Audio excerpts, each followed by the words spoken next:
అందరికీ నమస్కారం. ఆయుర్వేదాహార కార్యక్రమానికి స్వాగతం.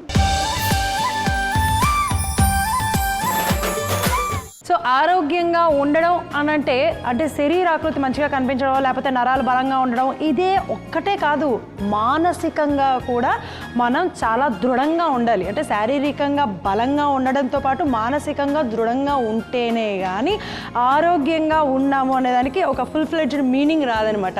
సో మరి అలాగా శారీరకంగా మానసికంగా రెండు విధాలుగా అందరూ ఆరోగ్యంగా ఉండడానికి కోసం మన ఆయుర్వేదాహార కార్యక్రమంలో మన సీనియర్ ఆయుర్వేదిక్ డాక్టర్ శిరీష గారు ఎన్నెన్నో ఔషధయుక్తమైన ఆరోగ్యకరమైన రుచికరమైన రెసిపీస్ని అందిస్తున్నారు. మరి ఈ రోజు కూడా ఎవరి కోసం ఎలాంటి అద్భుతమైన రెసిపీని అందించబోతున్నారో మేడంని అడిగి తెలుసుకుందామా? Hello ma'am. Hello Kumari. So బాగున్నారు? కూడా బాగున్నా. Yeah, thank you very much ma'am. So మీ దయ వల్ల మన వ్యూయర్స్ కూడా ఎవరైతే ఫాలో అవుతున్నారో వాళ్ళందరూ కూడా ఆరోగ్యంగా ఆనందంగా ఉన్నారని అనుకుంటున్నాము. ఇలా ఫాలో అవ్వండి. మరి స్టార్ట్ చేద్దామా? స్టార్ట్ చేసేద్దాం. ఓకే. సో ఇప్పుడు మన ఆయుర్వేద ఆహార కార్యక్రమంలో మేలైన రుచులు.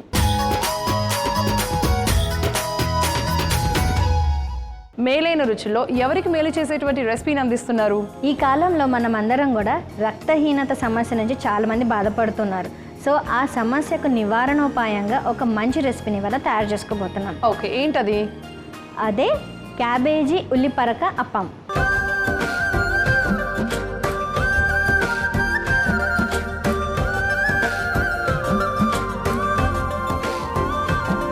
మరి తయారు చేసేదానికంటే ముందర కావాల్సిన పదార్థాలు ఏంటో చూసేద్దాం. క్యాబేజ్ ఉల్లిపరక అప్పం తయారు చేసుకోవడానికి కావాల్సిన పదార్థాలు: క్యాబేజ్ తురుము, ఉల్లిపరక, నూనె, బియ్యం పిండి, శనగపిండి, ధనియాల పొడి, జీలకర్ర పొడి, పసుపు, వెల్లుల్లి ముక్కలు, అల్లం ముక్కలు, సైంధవ లవణం, పచ్చిమిర్చి ముక్కలు, కారం. కావాల్సిన పదార్థాలు తెలుసుకున్నాం కదా. ఇప్పుడు ఎలా తయారు చేయాలంటో జాగ్రత్తగా చూడండి, మీరు కూడా తయారు చేసుకొని తీసుకోండి. సో ముందుగా ఏం చేద్దాం? ముందుగా మనం ఏం చేద్దామంటే, మనం క్యాబేజ్ చక్కగా తురిమి పెట్టేసుకున్నాం కదా. సో ఉల్లిపరక ముక్కలు ఇవన్నీ కూడా ఒక్కొక్కటి మనం అన్ని కలిపేసుకున్నాం. ఓకే. సో అన్ని ఇంగ్రీడియంట్స్ అన్ని కూడా ఒక బౌల్లో వేసి కలుపుకుందామా? కలిపేసుకున్నాం. ఓకే, చూస్తున్నారు కదా ఇక్కడ మనం ఆల్రెడీ కూడా ఇలాగ క్యాబేజీ తురిమి పెట్టుకున్నాం. అంటే మామూలుగా సలాడ్స్లో వాటిలో ఎలా అయితే తయారు చేసుకుంటామో అలా కట్ చేసుకొని పెట్టుకున్నాము. సో అలాగా ఈ క్యాబేజీ తురుముని వేసేసుకుందాము. దాంట్లోనే ఉల్లిపరక కూడా ఇప్పుడే వేయమంటారా? సో ఒక కప్పు క్యాబేజీ, ఒక పెద్ద కప్పు క్యాబేజీ తురుము తీసుకుంటే ఒక చిన్న కప్పు ఉల్లిపరక వేసేసుకుంటున్నాము. అలాగే దాంట్లోనే అల్లం ముక్కలు 1 టీ స్పూన్ వేసుకున్నాం. 1 స్పూన్. ఓకే, 1 స్పూన్ అల్లం ముక్కలు, 1 స్పూన్. ఇది ఆల్రెడీ వెల్లుల్లి ముక్కలు వేసేద్దాం. 1 స్పూన్ ఉన్నాయి కాబట్టి మనం వెల్లుల్లి ముక్కల్ని వేసేసుకుందాం. అలాగే సో దాంట్లో కొద్దిగా పసుపు. ఎంత వేయమంటారు? కొంచెం జస్ట్ కలర్ కోసమా? పావు స్పూన్ పసుపు. అలాగే పచ్చిమిర్చి ముక్కలు కూడా మొత్తం వేసేయండి. సో ఒక 3 పచ్చిమిర్చీలు చిన్న చిన్న ముక్కలుగా కట్ చేసుకొని పెట్టుకున్నాం కాబట్టి ఇవి మొత్తం కూడా మనం వేసేసుకోవచ్చు. దాంతోపాటు ఇప్పుడు శనగపిండి మొత్తం వేసేనా? వేసేయండి. శనగపిండి ఒక 1/2 కప్ తీసుకున్నాము. చిన్న కప్తో శనగపిండి వేసుకుంటున్నాము. అలాగే బియ్యపిండి మొత్తం వేసేనా? బియ్యపిండి కూడా ఒక 1/2 కప్ తీసుకున్నాం అనమాట. బియ్యపిండి వేసేసుకుంటున్నాము. అలాగే దాంట్లోనే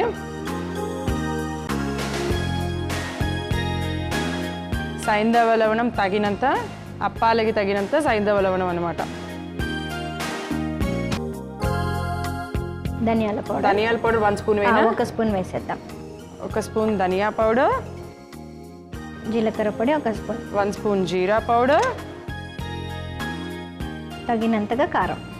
ఆల్రెడీ పచ్చిమిరపకాయలు వేసుకున్నాం కాబట్టి జస్ట్ మనము ఒక 1/2 స్పూన్ ఆర్ 1 స్పూన్ ఇలాగా కారం వేసుకోవచ్చు. ఇక్కడ నేను 1/2 స్పూన్ కంటే కొద్దిగా ఎక్కువ తీసుకున్నాను. సో ఇవన్నీ వేసి కొద్దిగా నీళ్లు పోసుకోవాలి. లైట్గా మనం నీళ్లు పోసుకొని కలుపుకుందాం. ఎక్కువగా కూడా అవసరం లేదు, ఎందుకంటే అప్పాల్లాగా తయారు చేసుకుంటున్నాం కాబట్టి ఎంత అవసరమో నీళ్లు అంత పోసుకొని అంటే కలుపుకుంటూ ఉండాలన్నమాట మధ్య మధ్యలో చూస్తూ. ఎందుకంటే క్యాబేజ్లో కూడా మనకి నీటి శాతం ఉంటుంది కదా. సో దానికి తగ్గట్టుగా అనుగుణంగా వేసేసుకుందాం. ఇలా గట్టిగా కలుపుకుంటే కనుక ఆ నీటి శాతం కూడా బయటికి వస్తుంది. సో దట్ అప్పాల్లాగా చేసుకోవడానికి మనకి ఆ ఒత్తుకోవడానికి ఈజీగా ఉండేటట్టుగా తయారు చేసుకుంటాం కదా ముద్దలాగా. అలా ఇంకొంచెం పోయండి మ్యామ్. సో ఇక్కడ మనము ఈ క్యాబేజ్ని ఈ ఉల్లిపరకని ఎందుకు తీసుకోవాల్సి వచ్చింది? మెయిన్ ఇంగ్రీడియంట్స్గా చెప్పండి. ముఖ్యంగా మనకి రక్తహీనత సమస్య నుంచి బాధపడుతున్నారు కదా.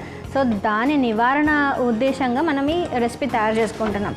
అండ్ మనకు ముఖ్యంగా క్యాబేజ్ని ఎందుకు ఎంచుకున్నామంటే క్యాబేజ్లో మనకి రక్త శాతాన్ని వృద్ధి చెందించేటువంటి ప్రాపర్టీస్ ఉంటాయి అన్నమాట. అది పిత్తాన్ని వృద్ధి చెందిస్తుంది అనమాట ఆయుర్వేద శాస్త్రపరంగా కూడా. ఇంకా ఉల్లిపరక, ముఖ్యంగా ఉల్లిపరక ఏం చేస్తుందంటే రక్తాన్ని శుద్ధి చేస్తుంది, అలానే రక్త కణాల యొక్క సంఖ్యను కూడా పెంచుతుంది అనమాట. అందుకనే ముఖ్యంగా అర్షమూలలు బాధపడుతున్న వారందరికీ కూడా ఉల్లిపరక రసాన్ని రోజు తీసుకున్నట్లయితే వాళ్ళకి ఆ హెమరాయిడ్స్ బాధ ఏదైతే ఉందో తగ్గిపోతుంది అండ్ బ్లడ్ సర్క్యులేషన్ బాగుంటుంది. సో బ్లడ్ సర్క్యులేషన్ బాగుంటే హెమరాయిడ్స్, పైల్స్ ఇవన్నీ సమస్యలు రాకుండానే ఉంటాయి ముఖ్యంగా. అండ్ రక్తం సరైన క్వాంటిటీలో ఉన్నట్లయితే మన కాంపోజిషన్లో మనకి ఈ లక్షణాలు, ఈ సమస్యలు కూడా రావన్నమాట. ఇప్పుడైతే కనుక మనము ఇలా కలిపేసుకొని పెట్టుకున్నాం చూసారు కదా. సో మనకి ఇలాగా ఒక ముద్దలాగా తయారు చేసుకునే విధంగా ఉంది కదా. ఇలా పిండి కలుపుకొని తయారు చేసుకొని పెట్టుకోవాలన్నమాట. దీన్ని మనం ఇక్కడ పెట్టేసుకొని ఇప్పుడు స్టవ్ ఆన్ చేసి ప్యాన్ పెట్టేసుకుందాం.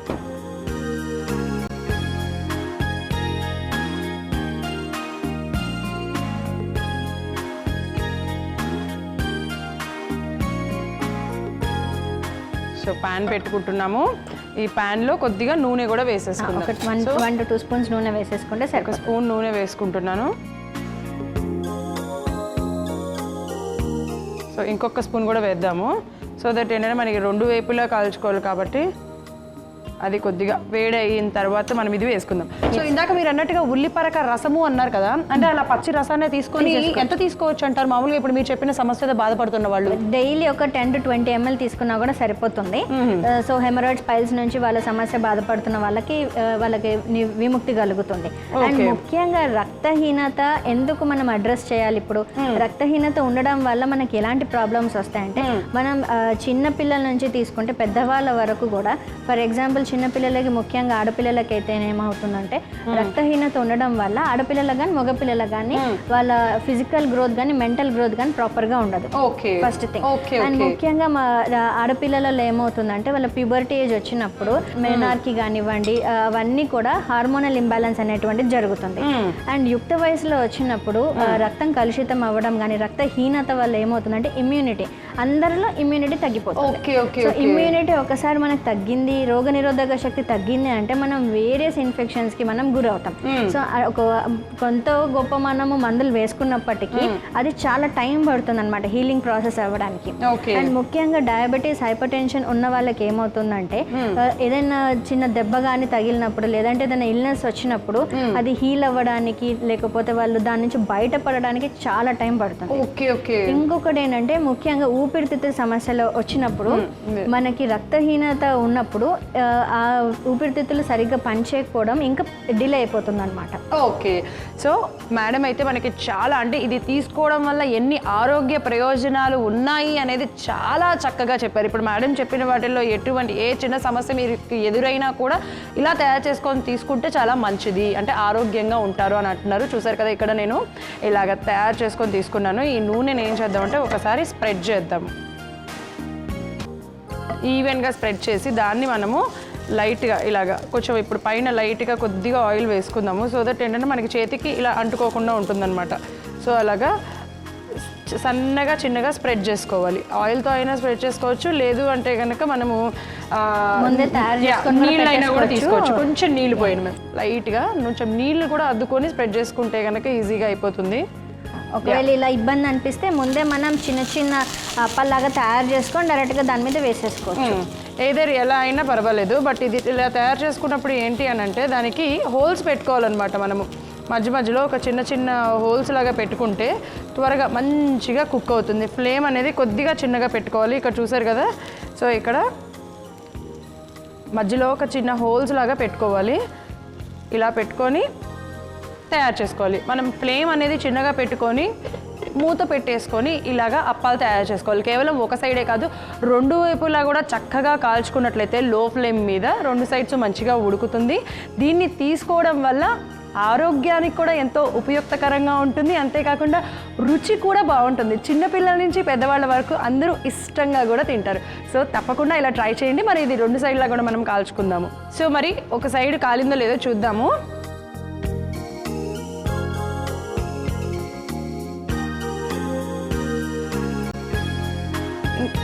ఇంకొక వైపు తిప్పుకుందాం. అబ్బా ఎంత బాగుందో కదా మ్యామ్. చూడ్డానికి అయితే మాత్రం చాలా బాగుంది, అంటే కళ్ళకింపుగా ఉంది. ఇంకొక సైడ్ కూడా కాల్చుకుందాం. సో మరోవైపు తిప్పుకున్నాం కదా, చక్కగా 2 వైపులా కాల్చేసుకున్నాం కాబట్టి దీన్ని వేడివేడిగా ఉంది, ప్లేట్లోకి అలా తీసేసుకుందాం. యా, చూసారు కదా, మరొకటి కూడా వేసేసుకుందాం. సో చూసారు కదా, అలా ఇంకొకటి కూడా వేసేసుకున్నాను, ప్లేట్లోకి పెట్టేసుకుంటే చూడడానికి ఎంత బాగుందో. Ma'am ready ma'am. Yes, so చిన్నపిల్లల నుంచి పెద్దవాళ్ళ వరకు ఎవరైనా కూడా ఇది తీసేసుకోవచ్చు. రక్తహీనత సమస్య నుంచి వచ్చేటువంటి ప్రాబ్లమ్స్ అన్నింటినీ చెక్ పెట్టడానికి మంచి రెసిపీ క్యాబేజీ ఉల్లిపరకాపం రెడీగా ఉంది. ఓకే, సో చూసారు కదా, సో రక్తహీనత డెఫిషియన్సీ ఎవరైతే ఫేస్ చేస్తున్నారో వాళ్ళు ఇలా తయారు చేసుకొని తీసుకోండి. మెడిసిన్ కూడా కాదు, ఏం చక్కగా వారానికి 1-2 సార్లు ఇలా తయారు చేసుకొని తీసుకున్నట్లయితే ఆ ప్రాబ్లం నుంచి బయటపడతారు, హ్యాపీగా ఉంటారు, ఆరోగ్యంగా. సో మరి దీని టేస్ట్ ఎలా ఉందో నేను కూడా చూసి చెప్పేస్తాను. మొత్తానికి పట్టుకుంటే మాత్రం మంచి క్రిస్పీగా ఉంది.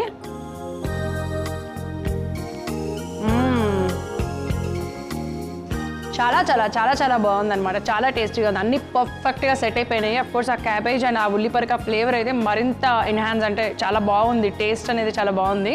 సో తప్పకుండా ట్రై చేసేసేయండి. మరి దీనికి కావాల్సిన పదార్థాలు, తయారు చేసే విధానం మరొకసారి మీకోసం. క్యాబేజ్ ఉల్లిపరక అప్పం తయారు చేసుకోవడానికి కావాల్సిన పదార్థాలు: క్యాబేజ్ తురుము, ఉల్లిపరక, నూనె, బియ్యం పిండి, శనగపిండి, ధనియాల పొడి, జీలకర్ర పొడి, పసుపు, వెల్లుల్లి ముక్కలు, అల్లం ముక్కలు, సైంధవ లవణం, పచ్చిమిర్చి ముక్కలు, కారం.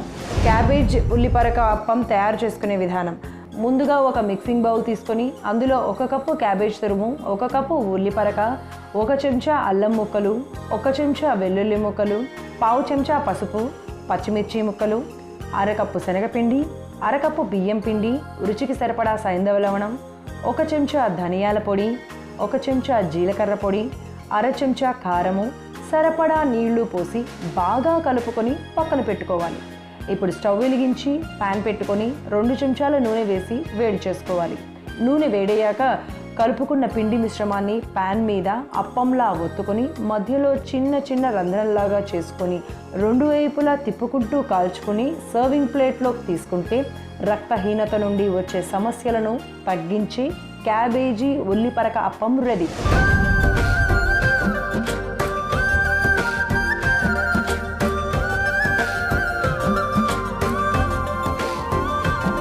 సో ఇప్పుడు మన ఆయుర్వేద ఆహార కార్యక్రమంలో ఆయుర్వేద చిట్కా.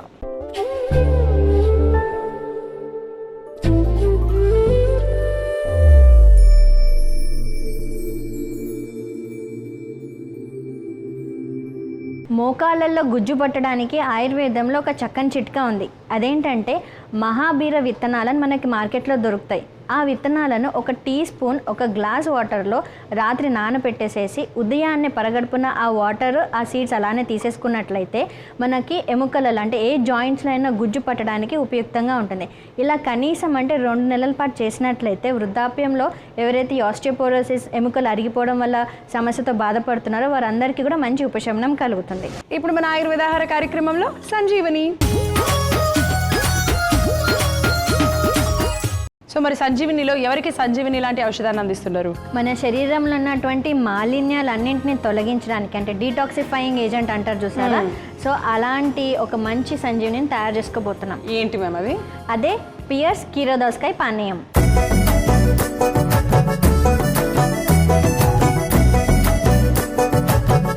సో మరి దానికి కావాల్సిన పదార్థాలు ఏంటో తెలుసుకుందాం. పియర్స్ కీరా దోసకాయ పానీయానికి కావాల్సిన పదార్థాలు: పియర్స్, కీరా, మిరియాల పొడి, బెల్లం పొడి.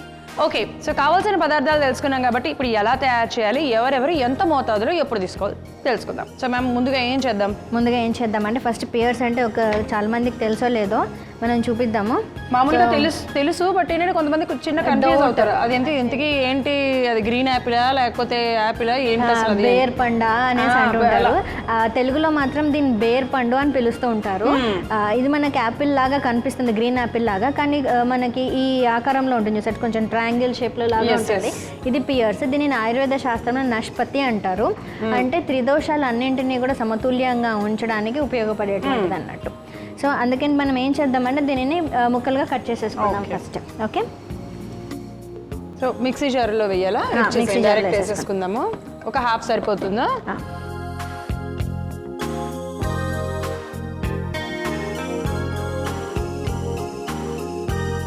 సో చూసారా లోపల కూడా సీడ్స్ ఉంటాయి అన్నమాట. ఈ సీడ్స్ని తీసేసి మనం మిగతా పల్ప్ అంతా కూడా యూస్ చేయాలి.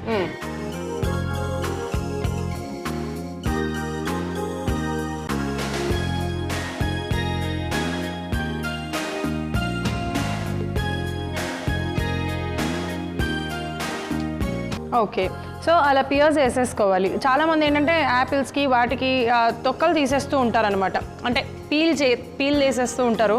సో అలా డైరెక్ట్గా తినేస్తూ ఉంటారు. బట్ కాకపోతే ఇక్కడ మనము పియర్స్కి మాత్రం విత్ పీల్ అంటే విత్ తొక్కతో సహా వేసుకుంటాం. తొక్క తీసుకుంటాం వల్ల ఎలాంటి ప్రయోజనాలు ఉన్నాయో కూడా చెప్పండి మ్యామ్, సో దట్ తీసుకుంటారు వాళ్ళు. ఎందుకంటే తొక్కలో మనకి ఫైబర్ కంటెంట్ అధికంగా ఉంటుంది.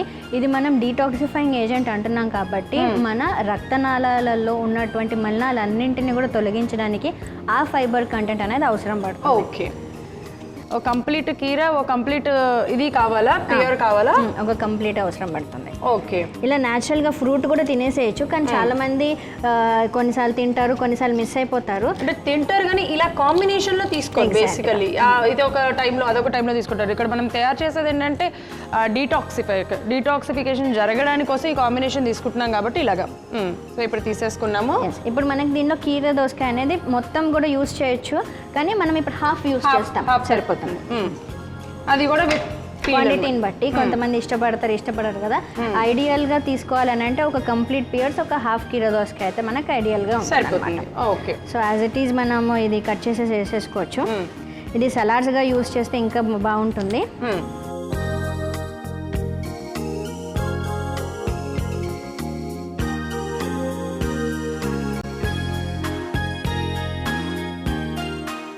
ఇప్పుడు దీంట్లోనే మనము అవి కూడా వేసేసుకోవచ్చు, బెల్లం అవన్నీ కూడా ఒకేసారి మిక్స్ అయిపోయేటట్టుగా. ఓకే, సో వేసేసుకుందాం అయితే, అవి కూడా ఇప్పుడే వేసేసుకుందాము. సో ఇప్పుడు మనం తీసుకున్నటువంటి బెల్లం పొడి కూడా దీనిలో వేసేద్దాం. ఓకే,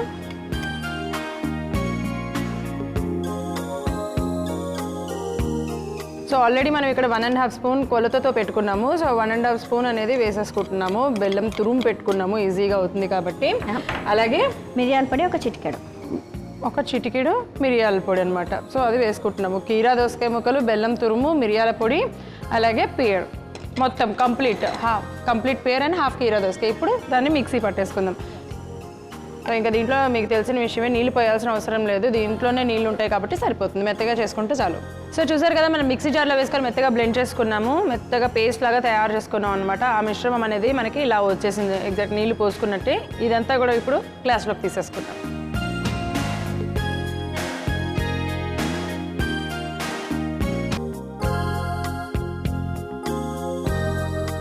సో ఇప్పుడు కొంచెం దీనిలో మనం ఇంకో కొంచెం వాటర్ యాడ్ చేసుకుందాం. ఒక్కసారి అలా కలిపేసుకుంటే సరిపోతుంది. ఇది త్రిదోష సామ్యతను మెయింటైన్ చేస్తుంది. అంటే బాడీలో ఉన్నటువంటి ఎటువంటి ఇంబ్యాలెన్స్ దోషాస్, అంటే వాతపిత్త కఫాలు ఏవైనా కానీ ఇంబ్యాలెన్స్ స్టేట్లో ఉంటే అవన్నింటినీ కూడా నార్మలైజ్ చేసేస్తుంది. అండ్ ముఖ్యంగా స్కిన్ వైటనింగ్గా కూడా పనిచేస్తుంది అనమాట. సో చర్మాన్ని కాంతివంతంగా చేయడానికి పియర్స్లో ఒక సపరేట్ భాగం ఉందన్నమాట. అందుకనే మనకి సోప్స్లలో కూడా దీని యొక్క ఎక్స్ట్రాక్ట్ని యూజ్ చేస్తారనమాట.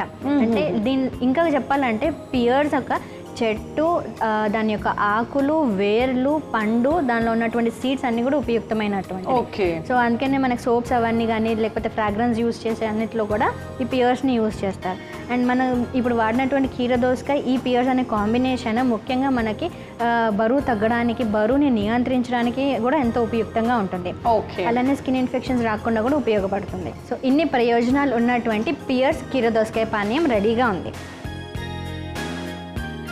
ఎస్, చూసారు కదా, నాకు తెలిసి ఈ సంజీవని అయితే మీ అందరికీ బాగా వినిపించి ఉంటుంది కదా. అదే అందరూ ఎత్తుకుతూ ఉంటాము సన్నపడడానికి, సో మనం తెల్లగా అవడానికి. చక్కగా ఈ సంజీవిని అయితే అందరికీ ఇలా ఉపయోగపడుతుంది. ఎవరైనా తీసేసుకోవచ్చు, ప్రతిరోజు కూడా తీసుకోవచ్చు. మీరు చెప్పారు కదా, ప్రతిరోజు ఫాలో అయిపోయారు. ఎందుకంటే స్కిన్ వైట్నింగ్ ఎందుకన్నామంటే మన బాడీలో ఉన్నటువంటి టాక్సిన్స్ అన్ని ఎలిమినేట్ అయిపోయినాయి అనుకోండి, ఆటోమేటిక్గా ఆ న్యాచురల్ కాంతి అనేది బయటకు వస్తుంది. ఓకే, సో అలా రోజు తీసేసుకోవచ్చు ఎవరైనా కానీ. ఇంత గ్లాస్ తీసుకోగలిగితే ఓకే, లేకపోతే సగానికి తీసుకున్నా కానీ పర్వాలేదు. యా, అలాగా ఒక 100 అంటే 150 ml తీసుకున్నా సరిపోతుంది. మరి ఇలా తీసుకోండి, ఆరోగ్యంగా ఉండండి. దీనికి కావాల్సిన పదార్థాలు తయారు చేసే విధానం మరొకసారి మీకోసం. పియర్స్ కీరా దోసకాయ పానీయానికి కావాల్సిన పదార్థాలు: పియర్స్, కీరా, మిరియాల పొడి, బెల్లం పొడి. పియర్స్ కీరా దోసకాయ పానీయం తయారు చేసుకునే విధానం: ముందుగా ఒక మిక్సీ జార్ తీసుకొని అందులో పియర్స్ ముక్కలు, కీరా ముక్కలు, 1.5 చెంచా బెల్లం పొడి, చిటికెడు మిరియాల పొడి వేసి గ్రైండ్ చేసుకోవాలి. గ్రైండ్ చేసుకున్న మిశ్రమాన్ని ఒక గ్లాసులోకి తీసుకొని అందులో నీళ్లు పోసుకుంటే బరువుని తగ్గించి, చర్మ సంబంధిత వ్యాధులను తగ్గించి, స్కిన్ వైటనింగ్కి ఎంతో ఉపయోగకరమైన పియర్స్ కీరా దోసకాయ పానీయం రెడీ.